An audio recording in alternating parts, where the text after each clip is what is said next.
Mashaba has reiterated ActionSA's commitment to advocate for the families of 3 Lily Mine employees who were trapped when a central pillar collapsed into a sinkhole in February 2016. The party leader says as long as ActionSA is around, they will do everything to ensure that the shipping container is retrieved. Mashaba joins us to elaborate further on this matter. Mr. Mashaba, a pleasure to have you on the program this evening. Now, what today is known as the Lily Mine tragedy has left the families of the 3 missing workers distraught, and they also want closure. But it seems there is still no real impetus to retrieve their remains, at least on the part of the mine's new owners. Well, thank you very much, Ndantla, and good evening to the leaders and to the viewers. First of all, I'd really like to thank Newzroom Afrika. Since this morning when I got up, you were on this particular matter, because it appears to me that a big number of South Africans have no interest in such a very, very important matter. When this matter actually came to my real attention was just over 3 years ago. As you are aware, we were lied to 6 years ago after the collapse of this container. The South African government, working with management, said to us that that container cannot be retrieved.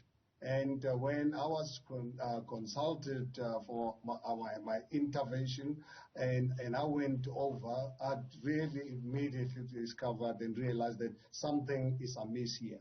And when I then promised to provide the legal support to this particular matter, I wanted and gave the instructions to our legal people to zoom on one aspect. I wanted to know what informed the South African government and management that the container cannot be retrieved.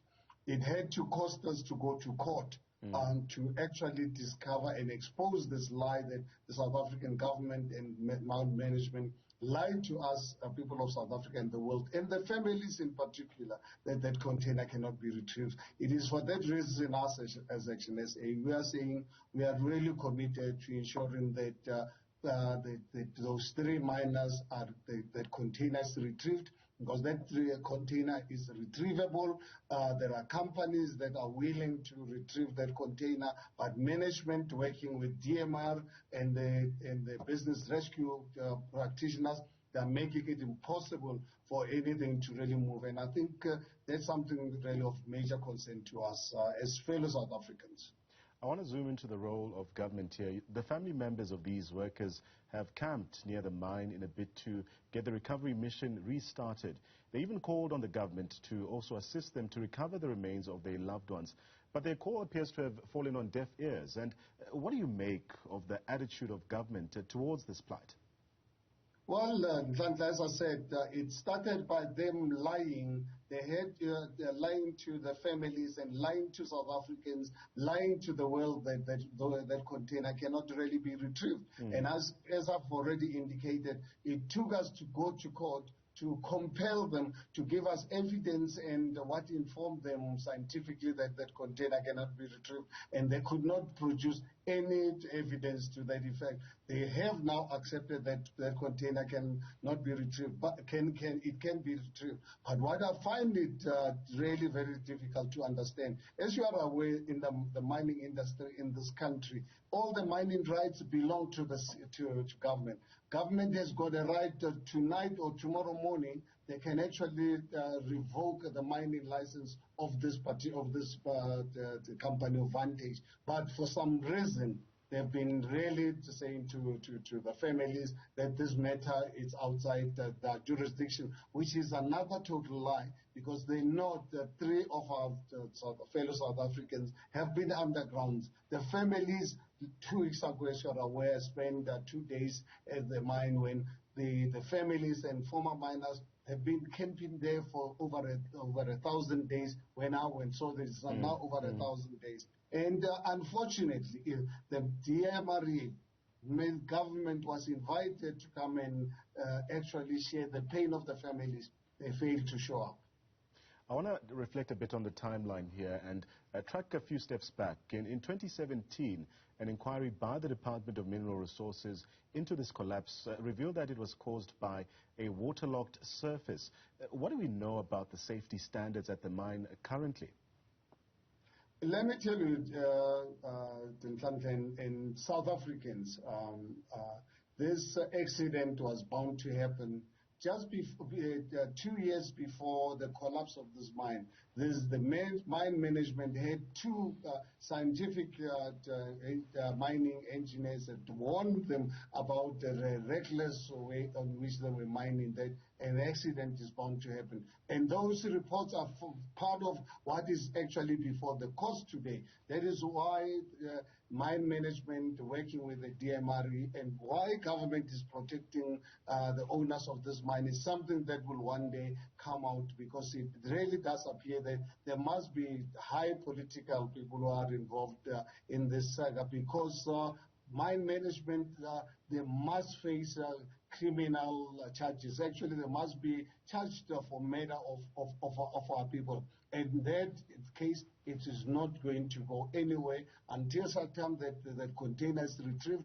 The NPA, we even tried to request them that if you don't want to prosecute this mine management, give us the opportunity to sponsor the family so that we can go for private prosecution. But unfortunately, at the moment, they're going through an inquiry. I don't know what inquiry. It's all about 6 years later. What you are saying to our criminal justice system, why is there reluctance to retrieve this container? Why is there reluctance to prosecute mine management? Because this was reckless mining. What happened is not an accident. So your efforts to reach out to the families has been well documented, and you've also highlighted your intervention in even seeking legal assistance. Speak to us about your considerations for the anguish suffered by these families and what kind of assistance you have offered so far, even beyond the legal intervention here. Well, I think in legal costs by end of December, we had already spent in excess of 1.3 million rands, not including other support, the regular, making sure that the people have got something to eat. Because you can imagine people have camped in there, we've got to provide other essentials, including last year, remember, they unleashed criminal elements to go and bend down their structures. We had to really come to the party to assist them to rebuild their lives, because the families are saying they are not going to move from this side until such time that container is retrieved. And, 2 weeks ago when I was addressing the community during the 1,000 days of being there, honestly, you feel guilty. And I said to the families, I feel like I'm not doing enough. But unfortunately, I'm not government of this country. We know the level of how many trips I've made there, how much money we've already spent on legal fees and giving them regular support and ensuring that we can obviously maintain their spirits and so forth. But we have a government of the Republic of South Africa, government of Nelson Mandela, government of a democratic South Africa is the one that is actually working with the mine management to ensure that that container is not retrieved. But one thing I can assure South Africans, that container is going to be retrieved, and criminal prosecution is going to be pursued against DMRE, the ministers, in their personal capacities, mine management, including actually the business rescue practitioners, because they are right now in contempt of 3 court orders to award this mine to another party that is actually willing to take over this mine, reemploy plus minus 1,000 people immediately, go on ensuring that that container is retrieved. The business rescue practitioners, as I say, they are in contempt of 3 court orders.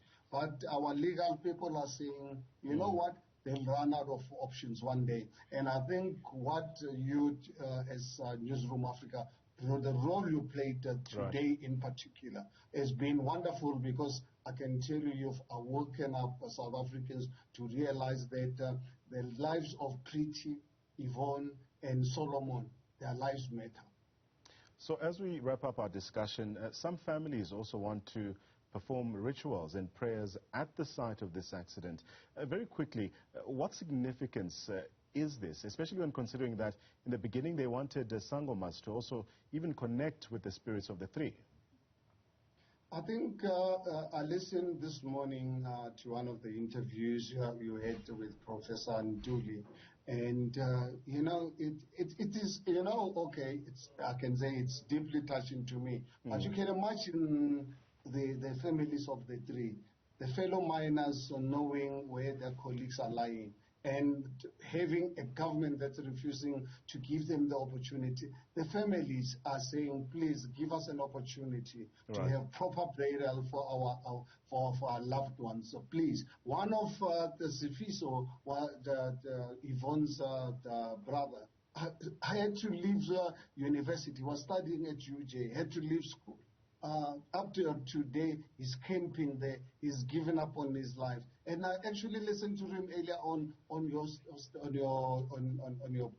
station, where he's saying to us actually something very deeply touching. He says, you know what? I wasn't born during apartheid, but from what I've learned about apartheid, it looks like the apartheid government was better than what's happening now, which is not true. Apartheid government was an evil system. But you can imagine we are pushing our people to actually even go to a level where they think apartheid, the evil apartheid system was good. So, you know, because Sifiso's point of reference is what is going through right now, not what happened pre-1994.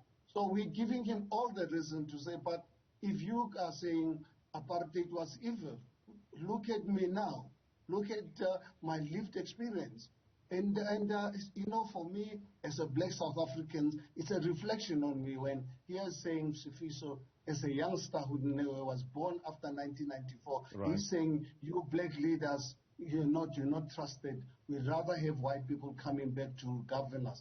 I think if this doesn't touch us and doesn't touch us deeply as black South Africans, then something is really wrong. But I believe very strongly some of us are prepared, and I believe millions of South Africans, including your TV station, because by you doing what you are doing, fortunate enough, it's going to ensure that Treaty, Yvonne, and Solomon's bodies or remains are brought up, and the families can give them a proper burial.